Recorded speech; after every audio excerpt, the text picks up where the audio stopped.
जो हजरात नमाज से फारिग हो गए हैं और दूर दराज बैठे हैं तो वो करीब तशरीफ ले आए, करीब से सुने तो और अच्छा है।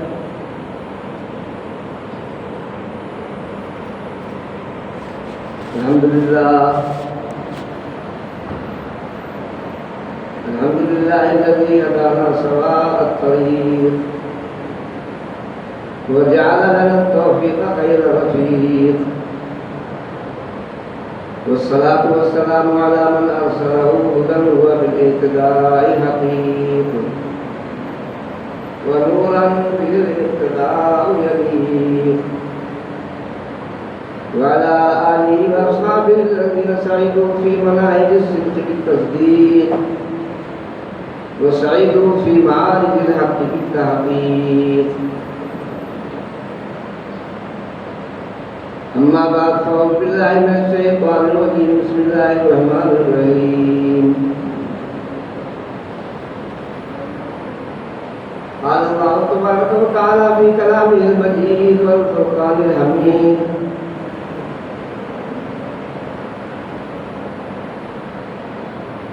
वला तक़ूलू लिमन युक़्तलु फ़ी सबीलिल्लाहि अमवात बल अहयाउन वलाकिन ला तशऊरून। वलनबलुवन्नकुम बिशैइन मिनल खौफि वल-जू'i व नक़्सिन मिनल अमवालि वल-अनफ़ुसि वस्समरात व बश्शिरिस साबिरीन। सदक़ल्लाहु मौलाना अज़ीम व बलग़ना रसूलुल नबीयुल करीम व नहनु अला ज़ालिका लमिनश शाहिदीन वश-शाकिरीन अल-मुक़िनीन अल-मुतमइन्नीन अल्हम्दुलिल्लाहि रब्बिल आलमीन। बाइज़्ज़त व बावक़ार मुअज़्ज़ज़ व मोहतरम मुस्तफ़ा जाने रहमत सल्लल्लाहु अलैहि वसल्लम के दीवानों, शमए नबुव्वत के परवानों, उम्मत के नौजवानों, मिल्लत के नौनिहालों,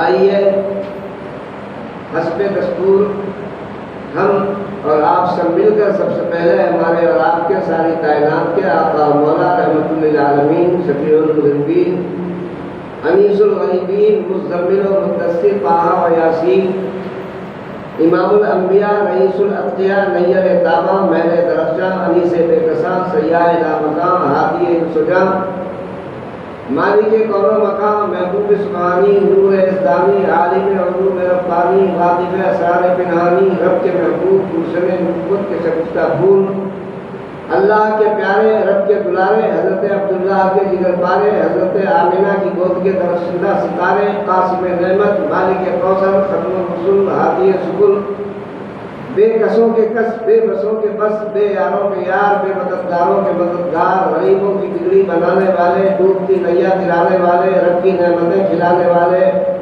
रब्बानी अहकाम लाने वाले शहंशाह बैरपर ताजदार अरब व अजम मालिक रिकाब उमम दलील काबाए मक़सूद काशिफ़ सिर्र मकनून आलिम मा काना हुवा यकून हुजूर अहमद मुस्तफ़ा मोहम्मद मुस्तफ़ा सल्लल्लाहु अलैहि वसल्लम की बारगाह में इंतहाई खुलूस और मोहब्बत के साथ हदिया दुरूद और सलाम पेश फरमाएं। अल्लाहुम्मा सल्लि अला सय्यदिना मौलाना मुहम्मद व अला सय्यदिना मौलाना मुहम्मद व अला सल्लल्लाहु अलैहि वसल्लम सलातु व सलाम अलैका या रसूलल्लाह।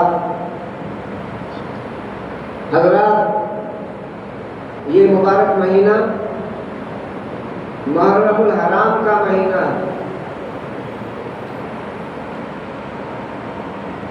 इस महीने का चांद तुलू होते ही एक बहुत ही अजीब व गरीब और अजीम शान कुर्बानी की याद आ जाती है।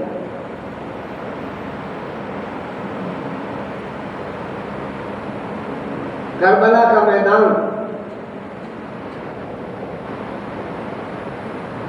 एक तरफ यजीदियों का लश्कर जलाल है, दूसरी तरफ इमाम हुसैन और तमाम शुहदाए करबला के आशिकों का मैदान है।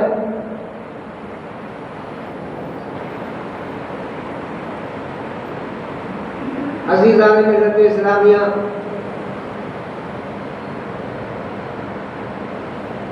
हमारा ये दीन जो हम तक पहुंचा है, इस दीन इस्लाम और इस शजर इस्लाम को सींचने के लिए, इस शजर इस्लाम को सरसब्ज़ो शादाब करने के लिए हमारे बुजुर्गों ने बड़े बड़े अहम मोड़ों पर जब कभी भी इस शजर इस्लाम की बागो बहार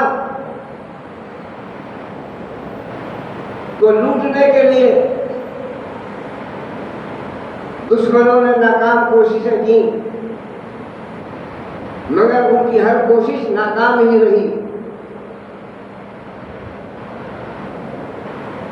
ये मुहर्रम का महीना भी उन्हीं महीनों में से एक मुबारक महीना।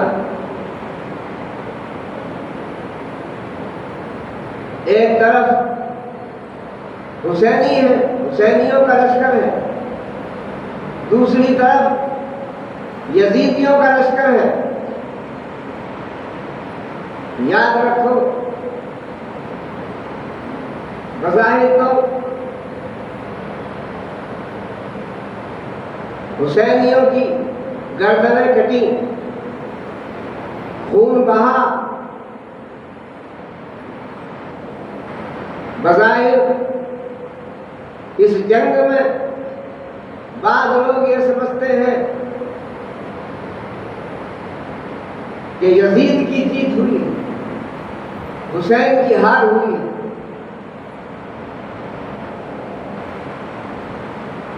माअज़ल्लाह सुम्मा माअज़ल्लाह, ये सोचना और समझना गलत है।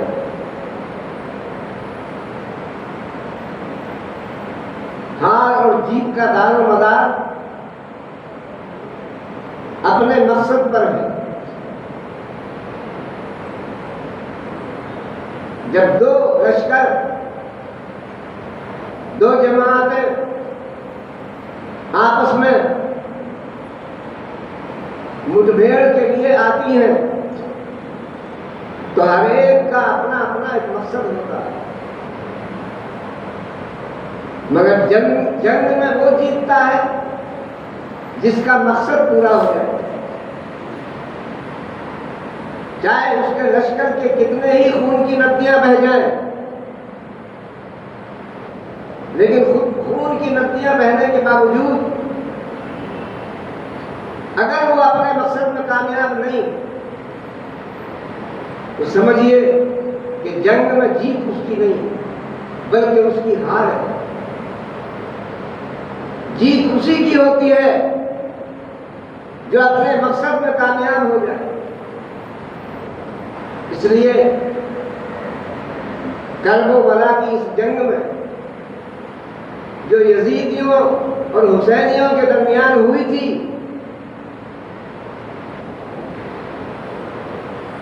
बज़ाहिर बात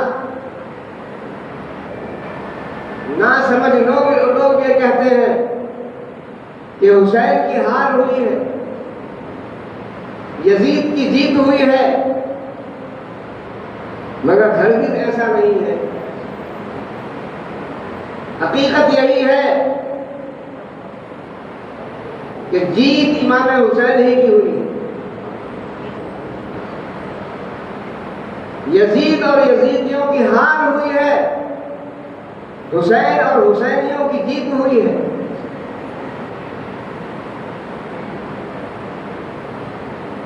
इसलिए कि यजीद का मकसद ये था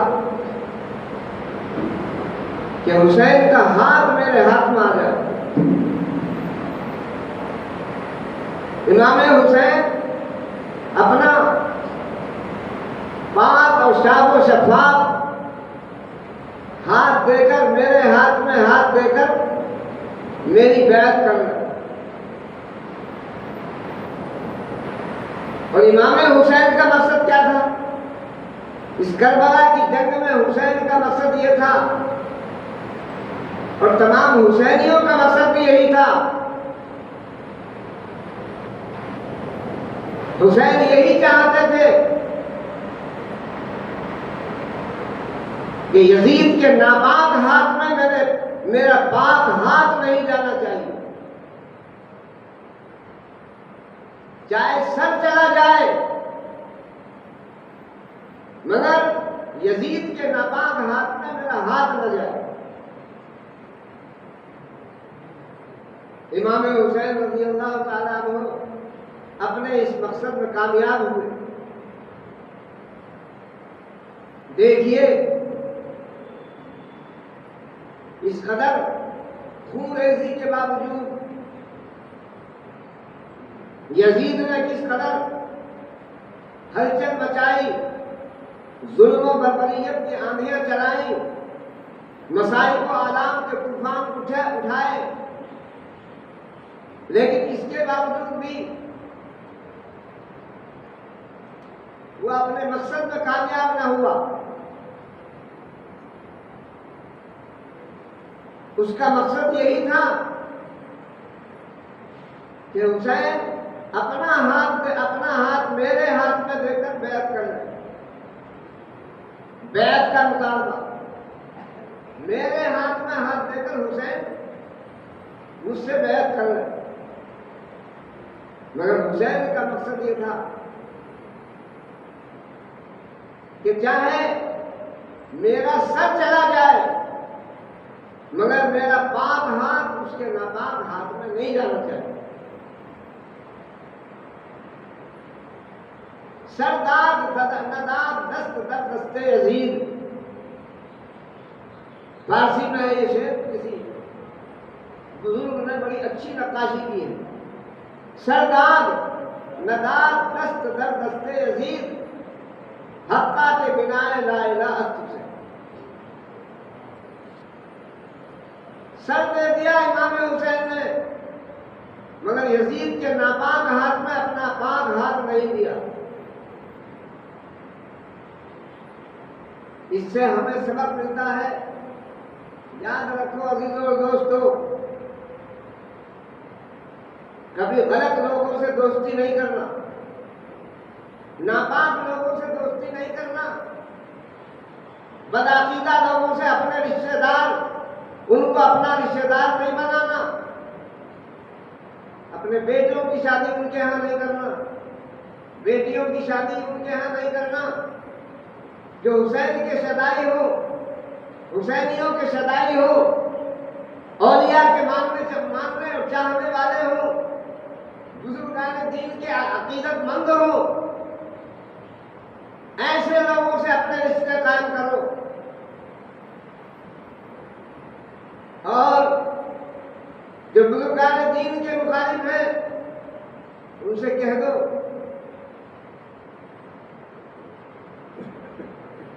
हम अपने बुजुर्गों के चाहने वाले हैं, हम अपने बुजुर्गान दीन के सच्चे अकीदतमंद हैं।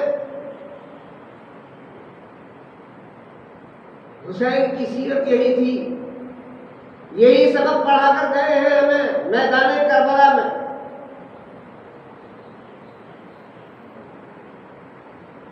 सरदार नदाद दस्त दर दस्ते यजीद, सरदार नदाद दस्त दर दस्ते यजीद, हक्का के बिनाए ला इलाहा तुझसे। इमाम हुसैन ने करबला की सरजमीन पर अपना सर दे दिया, मगर अपना पाक हाथ यजीद के नापाक हाथ में नहीं दिया। आप अपने मकसद में कामयाब हैं। और मैंने बता दिया कि जब दो जंगें हो, दो ग्रुप आपस में लड़े टकराए, तो हर एक का अपना अपना मकसद होता है। बगैर मतलब के, बगैर किसी मकसद के दो ग्रुप आपस में नहीं लड़ते। हर एक का अपना अपना मकसद होता है, और जो अपने मकसद में कामयाब वही जंग में भी कामयाब होता है। इमाम हुसैन का मकसद यही था कि मेरा पाक हाथ यजीद के नापाक हाथ में न जाए। सर चला जाए मगर यजीद के नापाक हाथ में मेरा हाथ न जाए। हुसैन अपने मकसद में कामयाब। सरदाद नदाद दस्त दर दस्ते यजीद, सरदाद नदाद दस्त दर दस्ते यजीद, हक्का के बिनाए ला इलाहा हुसैन। सर दे दिया इस दीन की खातिर। याद रखो करबला के मैदान में इमाम हुसैन की अकीदत, इमाम हुसैन का मकसद और उनकी नियत, हर चीज का दारो मदार नियत पर है। बुखारी शरीफ की पहली हदीस है, इन्नमल आमालु बिन्नियात व इन्नमा लिम्रिइन मा नवा फमन कानत हिजरतुहु इलल्लाह फहिजरतुहु इलल्लाह वमन कानत हिजरतुहु इला दुनिया युसीबुहा।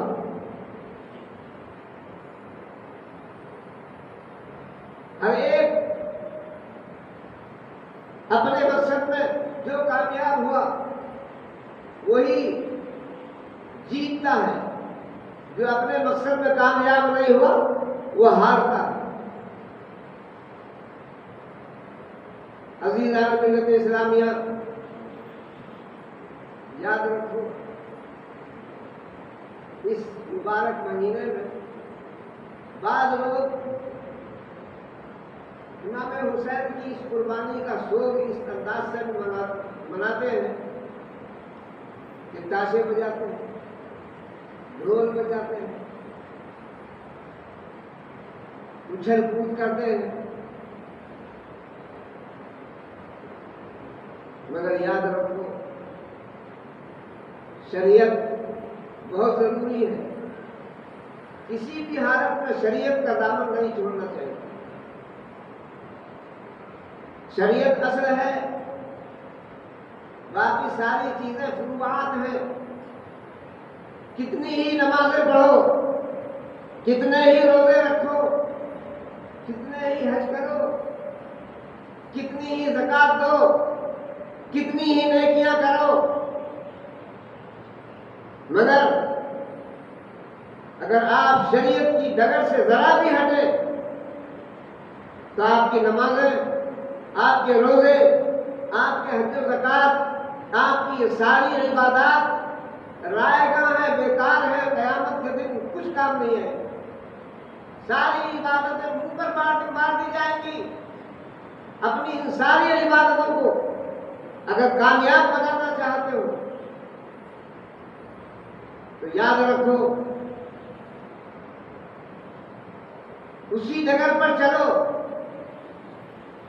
और उसी पर कायम रहो जिस पर कायम हमारे बुजुर्ग कायम रहे। हमारे बड़ों ने जिस पर साबित कदम रहकर इस्लाम को सींचा है, इस्लाम पर कुर्बानियां दी है, हमें भी इस्लाम पर कुर्बानियां देना है और देना चाहिए। मगर इस्लाम से कदम जरा भी हटना नहीं चाहिए। इस्लाम तेरी नफ्स न डूबेगी हश्र तक, इस्लाम तेरी नफ्स न डूबेगी हश्र तक, तेरी रगों में खून है रवा 4000 का। ये हमारा इस्लाम सुबह क़यामत तक रहेगा। लिहाजा मजबूती के साथ हमें इस इस्लाम पर जमे रहना है। मजबूती के साथ हमें इस इस्लाम की, दीन इस्लाम की रस्सी को मजबूती के साथ पकड़े रहना है। ये साबित कदमी, यही सबसे बड़ी चीज है। इस्लाम पर जमे रहना, दीन इस्लाम पर कायम रहना, यही सबसे बड़ी कामयाबी है। अज़ीज़ान मिल्लत इस्लामिया, अल्लाह तबारक व तआला हमें अपने तमाम बुजुर्गान दीन, औलियाए किराम, शुहदाए इज़ाम, जिन्होंने इस्लाम को हर मोड़ पर सींचा और हर मोड़ पर कुर्बानियां दी बेशुमार, मगर इस्लाम पर आंच नहीं आने दी। इस्लाम तेरी नफ्स न डूबेगी हश्र तक, इस्लाम तेरी नफ्स न डूबेगी हश्र तक, तेरी रगों में खून है रवा जाओ यार। अल्लाह तबारक व तआला का लाख लाख एहसान है कि उसने हमें अपने महबूब सल्लल्लाहु अलैहि वसल्लम मोहम्मद अरबी सल्लल्लाहु अलैहि वसल्लम की उम्मत में पैदा फरमाया। याद रखो 1,24,000 या 2,24,000 का मोबेश अंबिया और मुरसलीन पैदा फरमाए। अगर वो चाहता तो हमें आदम से लेकर ईसा तक किसी की उम्मत में भी पैदा फरमा सकता था। हमें आदम की उम्मत में पैदा फरमा सकता था, मूसा की उम्मत में पैदा कर सकता था, ईसा की उम्मत में पैदा कर सकता था, दाऊद और सुलेमान की उम्मत में हमें पैदा कर सकता था। मगर ये अल्लाह के महबूब सल्लल्लाहु अलैहि वसल्लम का हम अहले सुन्नत वल जमात पर बिलखुसूस बहुत बड़ा एहसान है कि उसने हमें किसी और नबी की उम्मत में पैदा नहीं किया, अपने महबूब की उम्मत में पैदा फरमाया, जो सारी कायनात का महबूब है, सारे अंबिया का सरदार है, सारे अंबिया का बादशाह है। ऐसे नबी की उम्मत में अल्लाह तबारक व तआला ने हमें पैदा फरमाया। अल्लाह तबारक व तआला अपने महबूब सल्लल्लाहु अलैहि वसल्लम की इस हमें खूबी पर और सरकार दो आलम सल्लल्लाहु अलैहि वसल्लम के फरमान पर, उनकी नक्शे कदम पर हम सबको बिलखुसूस सही माना में कायम रहने की तौफीक अता फरमाए और इस मसले के अहले सुन्नत पर हमेशा हमेशा के लिए हमें जमे रहने की तौफीक अता फरमाए। सच्ची अकीदत, सच्ची मोहब्बत और सच्ची अकीदत इससे हमें रहने की अल्लाह तबारक व तआला तौफीक अता फरमाए। आमीन व आखिर दावाना अल्हम्दुलिल्लाहि रब्बिल आलमीन। ये किस्सा लतीफ अभी ना तमाम है, जो कुछ कहा गया है वो आगाज़